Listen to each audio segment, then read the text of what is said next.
Published 2023 est. The 25th of November 2017. Updated 2023 est. The 25th of November 2017. Rohingya refugees sit in front of their makeshift shelter in a Bangladeshi refugee camp. The top Catholic official in Bangladesh hopes Pope Francis' visit there and to Myanmar will bolster moves to alleviate the Rohingya refugee crisis that has put the neighbouring nations in the global spotlight.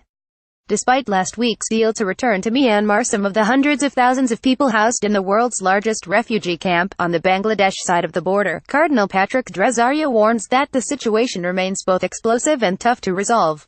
"I am hopeful the Rohingya can be returned to Myanmar," Dresario, the Archbishop of Dhaka, told AFP in an interview ahead of Francis' visit. "The international community wants it and the Holy Father's visit will prepare the minds and hearts of many," he said. The UN's refugee agency has said the conditions for a safe return of Rohingya to Myanmar's Rakhine state are not in place, and Bangladesh indicated Saturday that the plan was for them to be housed in temporary shelters initially. Despite the difficult backdrop, Dresario is looking forward to the visit of the pontiff who made him a cardinal in 2016, in a first for Bangladesh and its tiny community of 360,000 Catholics. "They have to go back." The top Catholic official in Bangladesh, Cardinal Patrick Dresario, is hopeful Pope Francis' upcoming visit will help alleviate the Rohingya crisis. Francis arrives in Myanmar on Monday and will fly Thursday to Bangladesh. His schedule does not include a visit to the vast refugee camp, but he is due to meet with a small group of Rohingya in Dhaka, the Bangladeshi capital. "The cries of the Rohingya are the cries of humanity," Dresario said. "These cries ought to be heard and addressed." The Archbishop spent 2 days in the camp himself, speaking to families forced from their homes in Rakhine state by a campaign of orchestrated violence and intimidation condemned as ethnic cleansing by much of the international community.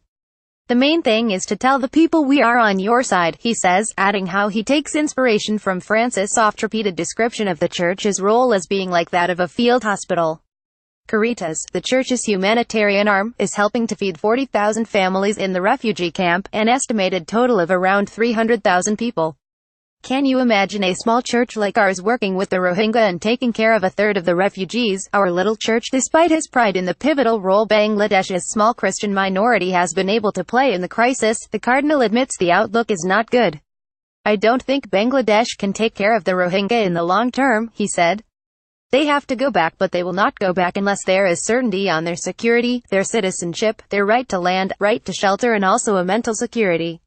Social tensions. The international response for relief has been satisfactory, but how long will it last? For generosity will not continue to flow as it did in the initial phase of the crisis. Overcrowded, impoverished Bangladesh deserves praise for its efforts to accommodate the refugees, Dresario added.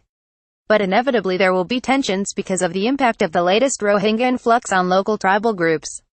There are a lot of tensions, social tensions. Land is not available. It's a very densely populated country. Physically they don't have any space. I admire the local people for their restraint. The population has more than doubled. There are environmental issues with all the trees cut to make shelters. There will be landslides when there is big rain. It is not possible for Bangladesh alone to tackle this. The future looks very bleak. Sorry, we are not currently accepting comments on this article.